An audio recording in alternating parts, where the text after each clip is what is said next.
زه د خدنګ د غیور عوام له طرفه د بختي عالم خان او د PMLN د ډاکټر عباد صاحب د ټولو شکریا ادا کوم چونکې عباد صاحب په خپله دلته د راتلو خو هغوی څه اچانک کار پیښ شو هغوی شرکت ونه کړی شو نو زمونږ دپاره چې کوم بختي عالم خان راغلی نو زمونږ دپاره دا هر څه دي دوی زمونږ د علاقې خدنګ ته هر وخت د عزت په نظر کتلي زمونږ په علاقه کې چې څونه کارونه شي دي تر اوسه پورې ترقیاتي کارونه هغوی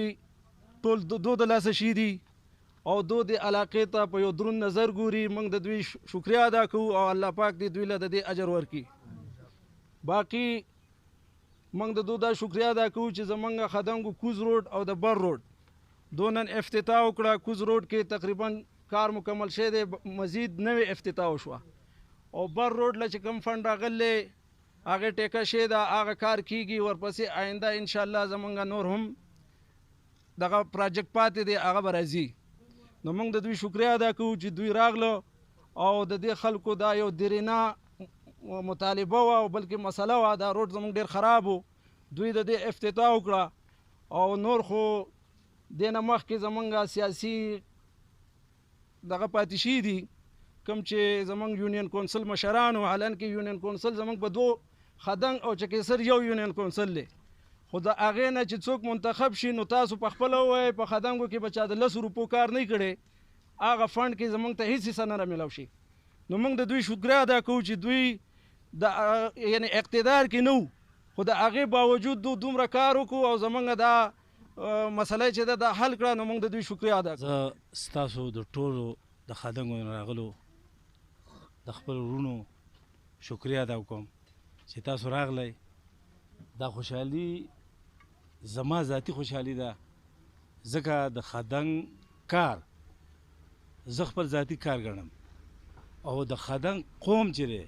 هغه زه خپل قوم ګڼم ما تر اوسه پورې په خدنګو کې دا نه ده کړې چې دا سړی په مسلم لیگ کې دی دا په نیشنل کې دی دا په بلې پارټۍ کې دی دا په بلې پارټۍ کې دی خو که کوم سړی راغلی دی نو ما خپل رور ګڼل دی او د رور په حیثیت ما د هغه خدمت کړی دی او تاسو ماله چې کوم دی که مینه راکړله نو د رور په شانتي مینه راکړله زه ستاسو د ټولو شکریا ادا کوم نن چونکې ډاکټر صاحب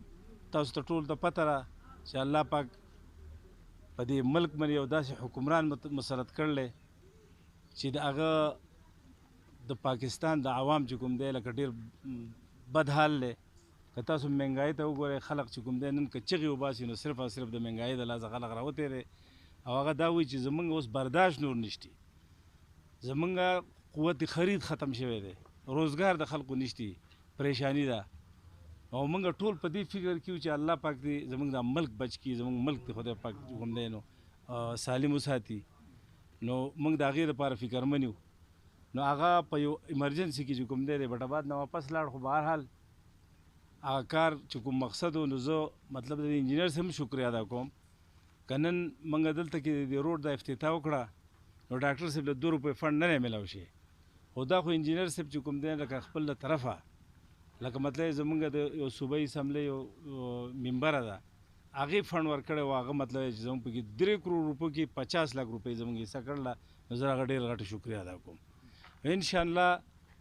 زه دا تمه امید ساتم چې که کته روډ دی او که بره روډ دی دا دواړه زه خپل روډونه ګڼم جب بھی پکارا ہمیں وطن تیرے